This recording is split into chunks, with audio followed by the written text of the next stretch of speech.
মাশাল্লাহ মাশাল্লাহ। দেখুন বন্ধুরা, বৃষ্টির দিনে দেখুন, এখন কে কী জাল বলেন বুঝতে পারি না। অনেকে কোন জাল বলে, অনেকে সেবা জাল বলে।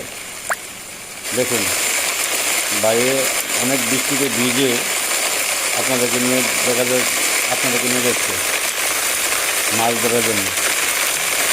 দেখুন বিসমিল্লাহ করে মারেন, হ্যাঁ মারেন, বিসমিল্লাহ করে মারেন, বিসমিল্লাহ করে। হ্যাঁ, এখন উনি তৈরি হচ্ছেন মাছ ধরার জন্য। আশা করি দেশীয় মাছ যেগুলো জঙ্গলে আছে, ঠিক আছে, এগুলো মাছ অনেক পাওয়া যাবে। দেখুন দেখুন বিসমিল্লাহ। দেখুন বন গাছের উপরে মেরে দিচ্ছে। যদি চ্যানেলটি ভালো লাগে সাবস্ক্রাইব করে দেবেন, লাইক করবেন, শেয়ার করবেন, কমেন্ট করবেন। দেখুন বহু স্পিড আসতে হবে। এগুলো অনেক মাছ পাওয়া যায়, দেশীয় মাছ। বৃষ্টির দিনে অনেক মাছ পাওয়া যায় এগুলো। দেখুন